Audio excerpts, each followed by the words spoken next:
Hello friends, good morning all of you. आप सभी का स्वागत है आपके अपने यूट्यूब चैनल की कॉन्सेप्ट्स पर। जैसा कि आप सभी जानते हैं कि अब तक हमने क्या स्वर संधि और व्यंजन संधि के कुछ पार्ट्स पढ़ लिए। थ्योरी तो सारी कंप्लीट हो चुकी है। अब हम चलते हैं इसके प्रैक्टिकल्स की तरफ, इसके प्रैक्टिस की तरफ। किस तरीके से अगर कोई संधि हमें दी होगी एग्जाम में तो उसे हम कैसे पहचानेंगे या उसे किस तरीके से बनाया जाएगा। तो आज का जो टॉपिक हमारा होगा वो है स्वर संधि से। किसे? स्वर संधि से। आप सभी जानते हैं, अगर मेरी सारे वीडियोस देखे होंगे तो आप सभी जानते हैं कि ये स्वर संधि 5 प्रकार की होती है। आज इन 5 प्रकार को किस तरीके से हम पहचानेंगे, बनाना नहीं बल्कि अगर हमारे एग्जाम में दे दिया जाए 2-4 शब्द तो दे देंगे, ऑप्शन 4 होंगे और उसमें से अगर ये कह दिया जाए कि इसमें से कौन सी संधि स्वर संधियों में से दीर्घ स्वर संधि होगा, व्यंजन स्वर संधि होगा, गुण स्वर संधि होगा या अयादी स्वर संधि होगा, तो आप कैसे उसमें से पहचान सकते हैं। तो आइए आज उसी की तरफ चलते हैं। 1 मिनट में आप यह पहचान लेंगे कि संधि किस तरीके से और कौन सी संधि है। तो बिना देर करते हुए चलते अपने इस टॉपिक की तरफ। आइए देखें, जैसा कि आपके सामने लिखा हुआ है, सभी स्वर संधियों को पहचानने का सबसे आसान ट्रिक, मतलब ऐसा ट्रिक जो आप देखते ही, पलक झपकते ही आपको ये पता चल जाएगा कि ये कौन सी संधि है। आइए देखते हैं। सबसे पहले दीर्घ स्वर संधि। दीर्घ स्वर संधि को पहचानने का तरीका क्या है, इसको हम कैसे पहचानेंगे। तो जब संधि बनाने के बाद, यानी विच्छेद जो हमारा दिया है उसमें अगर हमने संधि बना दी, दोनों को जोड़ करके संधि बनाने के बाद अगर बड़ी आ यानी आ की मात्रा, बड़ी ई की मात्रा और बड़ी ऊ की मात्रा आती है तो उसे हम दीर्घ स्वर संधि कहते हैं। ये सभी क्या है? तो ये सभी क्या है? बड़ी मात्रा है। किसकी कौन सी मात्रा है? ये बड़ी मात्रा। कैसी मात्रा है सर? तो ये बड़ी मात्रा है। बड़ी मात्रा अगर आ जाती है तो ये क्या कहलाएगा? दीर्घ स्वर संधि। यानी दीर्घ का मतलब बड़ा और बड़ा का मतलब दीर्घ होता है। आइए देखते हैं। यहां पर ये तो हमारा विच्छेद है, संधि का विच्छेद। आइए हम देखते हैं कि संधि में से अगर हमें ये संधि दे दी गई हो, ये सारी संधियां अगर हमें दी है, ये क्या है? इसको हम पूरे को क्या कहेंगे? संधि। क्या है ये? संधि। और इस संधि से हम कैसे पहचानेंगे कि कौन सा दीर्घ स्वर संधि है? तो कैसे पहचानेंगे? यहाँ देखते हैं कि इस पुस्तकालय में, यहाँ क्या है? पुस्तक प्लस आलय, यानी बड़ी अ आ रही है, यहाँ पे क्या है? आ, यानी ये आ गया तो बड़ा आ, यानी ये क्या हो जाएगा? तो ये होगा दीर्घ स्वर संधि। कौन सी स्वर संधि होगी? दीर्घ स्वर संधि। यहाँ पर भी देखते हैं, धा यानी विद्यार्थी, इसमें क्या आ रहा है? बड़ा अ, क्या आ रहा है? आ, तो क्या आ जाएगा? विद्यार्थी। तो विद्यार्थी में बड़ी आ रही है तो यहाँ से संधि हो जाएगी दीर्घ स्वर संधि। उसके बाद यहाँ पर क्या है? बड़ा ई, यहाँ देख लीजिए बड़ी ई की मात्रा है, बड़ी ई की मात्रा आ रही है। किसकी मात्रा आ रही है? बड़ी ई की मात्रा आ रही है। तो ये रविंद्र, ये कौन सा संधि हो जाएगा? ये कौन सी संधि होगी? ये दीर्घ स्वर संधि होगा। इसका विच्छेद क्या होगा? तो रवि जोड़ इंद्र। रवि जोड़ इंद्र क्या बनता है? रविंद्र। और इसका विच्छेद क्या, मतलब ये कौन सी संधि हो जाएगी? तो ये होगी दीर्घ स्वर संधि। अब यहाँ है गिरी प्लस ईश, गिरीश, क्या बन रहा है? गिरीश। ये कौन सा है? ये कौन सी मात्रा है? तो यहाँ पे भी बड़ी ई की मात्रा है, ये भी क्या बनेगी? तो ये भी बन जाएगी दीर्घ स्वर संधि। यहाँ पर अगला है सवाल, अगला सवाल है हमारा, यानी यहाँ क्या है? तो मुनि प्लस ईश, क्या बनेगा? मुनीश। यहाँ पे भी क्या है? तो बड़ी ई की मात्रा है। अब यहाँ चलते हैं, भानु प्लस उदय, यहाँ पे क्या है? बड़ी ऊ की मात्रा है। किसकी मात्रा है? बड़ी ऊ की मात्रा है। और यहाँ पर क्या है? वधु प्लस ऊर्जा, यहाँ पे भी किसकी मात्रा है? तो बड़ी ऊ की मात्रा है।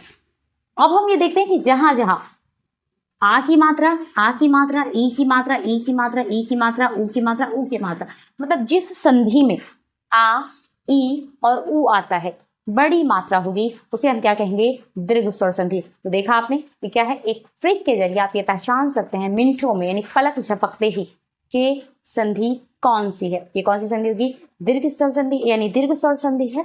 अगर ये एग्जाम में पूछ दिया जाए तो आपको दिमाग लगाने की ज्यादा जरूरत है ही नहीं, बस ये देख लेंगे कि क्या इसमें बड़ी आ की मात्रा आ रही है, क्या ई की मात्रा आ रही है, या बड़ी ऊ की मात्रा आ रही है। अगर ये डिसाइड हो गया कि किसकी मात्रा आ रही है तो क्लियर हो जाएगा वो कौन सी संधि हो जाएगी? तो वो हो जाएगी दीर्घ स्वर संधि। कौन सी संधि होगी? तो वो दीर्घ स्वर संधि होगी। आइए देखते हैं, क्या देखते हैं? अयादी स्वर संधि। अयादी स्वर संधि को पहचानने का क्या तरीका है? तो अयादी स्वर संधि को पहचानने का तरीका है, यहाँ पे आए, आए, अब और आव होना चाहिए। यहाँ पर हम देखते हैं 9 प्लस 1 क्या बनेगा? नाविक। नाविक में क्या मिल रहा है हमें? तो अ और व, अब, यानी यहाँ अ और यहाँ व, अब जुड़ रहा है। यहाँ भवन में, यहाँ पे सॉरी यहाँ पे आव, और यहाँ पे क्या है, तो यहाँ पे अ नाम भ के बाद यानी और भ में क्या है, तो भ हलंत प्लस अ क्या हो जाएगा, भ होगा। तो भ में अ जुड़ा हुआ है तो ये हो गया अ, और ये व, अव क्या बना, अव, तो ये क्या हो जाएगा, अयादी। उसके बाद है यहाँ भी न, न के साथ क्या जुड़ा है, तो अ, और यहाँ पे क्या जुड़ा है, य, तो ने इसे नयन क्या है ये, ने प्लस अन, ने प्लस अन क्या कहलाएगा, नयन, नयन। इसमें क्या है, तो न के पास अ और य जुड़ा हुआ है यानी अय, ये क्या है, किसका पार्ट है, तो ये अयादी स्वर संधि, क्या हो जाएगा, ये अयादी स्वर संधि। उसके बाद है पो प्लस इत्र क्या हो जाएगा, पवित्र, क्या होगा, पवित्र। तो यहाँ पर भी क्या जुड़ा है, तो यहाँ पे जुड़ा है अ और य, अ और य क्या जुड़ा है, यहाँ अ और य जुड़ा है। यहाँ पे भी वही बात है कि अ और य जुड़ा है। अब देख सकते हैं आप इसको पहचानने में क्या है, सबसे आसान तरीका है इसे तो जो पहचानना है, ये अयादी स्वर संधि है और इसकी पहचान सबसे इजी है। केवल हमें ये देखना होगा कि ये बनने के बाद, संधि बनने के बाद ये किससे मिल रहा है, किस वर्ण से मिल रहा है। इस वर्ण को अगर आप पहचान लिए तो क्या है, ये आसान आपके लिए है। एक बार देखते ही आपको ये पता चल सकता है कि ये संधि कौन सी होगी। चलते हैं अभी नेक्स्ट के ऊपर। अगला हम देखते हैं यन, क्या है, यन स्वर संधि। अगला क्या है, तो यन स्वर संधि। यन स्वर संधि की पहचान क्या होगी, तो इसकी पहचान क्या कहती है कि आधा वर्ण के साथ य या व जुड़ा हो, कोई भी आधा वर्ण हो, कोई भी आधा वर्ण हो, या तो वो स्वर वर्ण हो सकता है या व्यंजन वर्ण हो सकता है, कोई भी वर्ण होगा आधा, आधे वर्ण के साथ जुड़ा क्या होगा, तो आधे वर्ण के साथ या तो य जुड़ा होगा या व जुड़ा होगा। आइए देखते हैं इसको उदाहरण से। तो सब प्लस आगत क्या बना यहाँ पर, स्वागत। स्वागत में क्या है, तो आधा सौ व के साथ जुड़ा है, आधा सौ यानी आधा वर्ण किसके साथ जुड़ा है, व के साथ जुड़ा है। अब ये क्या हो गया, तो यन स्वर संधि। अब यहाँ पर क्या है, अन्वयन यानी अनु जोड़ यन, अनु जोड़ यन क्या हो जाएगा, अन्वयन। इसमें भी क्या है, आधा न व के साथ जुड़ा है, आधा न व के साथ जुड़ा है, ये भी क्या हो जाएगा, तो यन स्वर संधि। उसके बाद है पर्यावरण, य जो है वो आधा रो, यहाँ भी आधा रो है, ये भी किसके साथ जुड़ा है, आधा रो के साथ जुड़ा है, ये भी क्या हो जाएगा, ये भी हो जाएगा क्या, तो आधा रो यानी यानी आधा रो किसके साथ जुड़ा है, अ के साथ जुड़ा है, तो ये क्या हो जाएगा, पर्यावरण। ये किसके साथ, य के साथ जुड़ा गया आधा रो, तो क्या हो जाएगा, ये भी यन स्वर संधि। उसके बाद है इति प्लस आदि क्या हो जाएगा, इत्यादि। यहाँ पर भी आधा तो किसके साथ जुड़ा है, य के साथ जुड़ा है। उसके बाद है अभि प्लस आगत, अभ्यागत। यहाँ पर भी आधा भ जुड़ा हुआ है किसके साथ, य के साथ। अब यहाँ आप देख सकते हैं कि यहाँ पर क्या है, इस वाले में स्वागत में सौ और व, आधा सौ और व, सौ और व जुड़ा है, यहाँ पर आधा नौ और व जुड़ा है, यहाँ पर य और र जुड़ा है, यहाँ पर क्या है, तो यहाँ पर तो और य जुड़ा है, यहाँ पर क्या है, भ और य जुड़ा है। ये सभी क्या हो जाएंगे, तो ये सभी होगा यन, यन स्वर संधि। ये सभी क्या होगा, यन स्वर संधि। देखा आपने कितना टाइम लगा आपको, इसको पहचानना है, केवल पहचानते ही आप इसे टिक लगा लेंगे। अब हमारा लास्ट है स्वर संधि का लास्ट भाग है क्या, गुण स्वर संधि। कौन है, गुण स्वर संधि। आइए इसके भी गुण की पहचान कर लें, गुण स्वर संधि, इसके भी गुणों की पहचान कर लें कि कैसा गुण है इसमें, जिससे हम आसानी से पहचान सकते हैं कि कौन सा स्वर संधि है। आइए इसमें किसकी पहचान क्या है, या तो ए होगा या ओ होगा। इसकी पहचान क्या है, या तो ए होगा या ओ होगा। ए की मात्रा केवल एक मात्रा होगी और ओ की मात्रा क्या होगी, तो ओ की मात्रा ऐसी मात्रा होगी।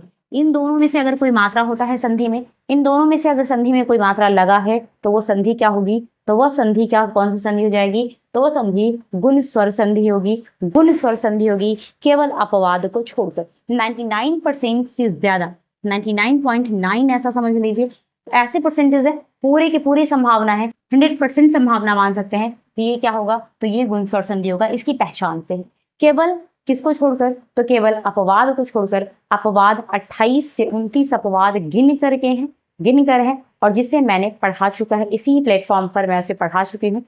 अगर आप नहीं देखे हैं तो उसे जाएंगे और उसे डिस्क्रिप्शन में लिंक मिल जाएगा, या अगर डिस्क्रिप्शन पे नहीं मिला तो वो आपको प्लेलिस्ट में मिल जाएगा। आप इसे जाएं और उसे जरूर देखें कि 28 क्या है, 28 के 28 अपवाद मैं पढ़ा चुकी हूँ। उन 28 अपवाद के बाद बाहर से कोई भी अपवाद आता ही नहीं, क्योंकि है ही नहीं तो आएगा कहाँ से। अब इसकी पहचान क्या है, तो अब इसे भी देख लेते हैं। इसकी पहचान क्या है, केवल एक ट्रिक, एक सेकंड का।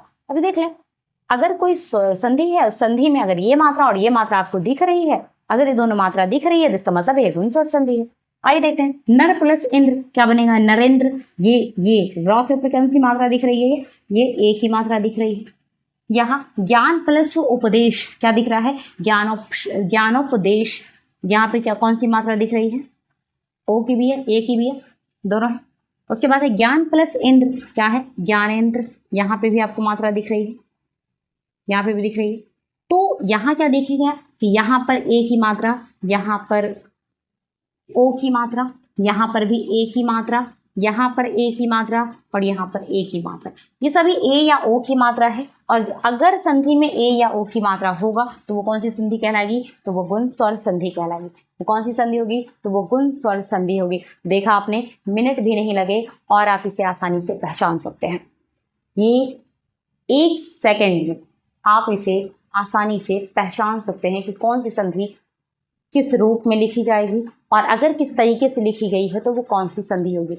आप जानते हैं कि क्लास 10 और क्लास 12 में 50 क्वेश्चंस किसके आते हैं, तो 50 क्वेश्चंस आते हैं ऑब्जेक्टिव के। उस ऑब्जेक्टिव में ज़्यादा से ज़्यादा आते हैं हिंदी व्याकरण के, यानी सामान्य हिंदी के क्वेश्चन होते हैं और संधि तो उसमें होता ही होता है। सिर्फ ये क्लास 10 और 12 की ही बात नहीं कर रही हूँ, ऑल कॉम्पिटिटिव एग्जाम जिसमें हिंदी मौजूद है, जिसमें हिंदी होता है, उन सभी एग्जामों में संधि तो होना ही होना है, रहता ही है। और इसके कोई दूसरे ऑप्शंस नहीं है, केवल हम ऐसे ही इसको पहचान सकते हैं और पहचान कर हम लिख सकते हैं। अगर ये वीडियो आपको अच्छी लगती है तो लाइक, सब्सक्राइब एवं शेयर जरूर करें, अपने दोस्तों तक ज़्यादा से ज़्यादा पहुंचाने की कोशिश करें।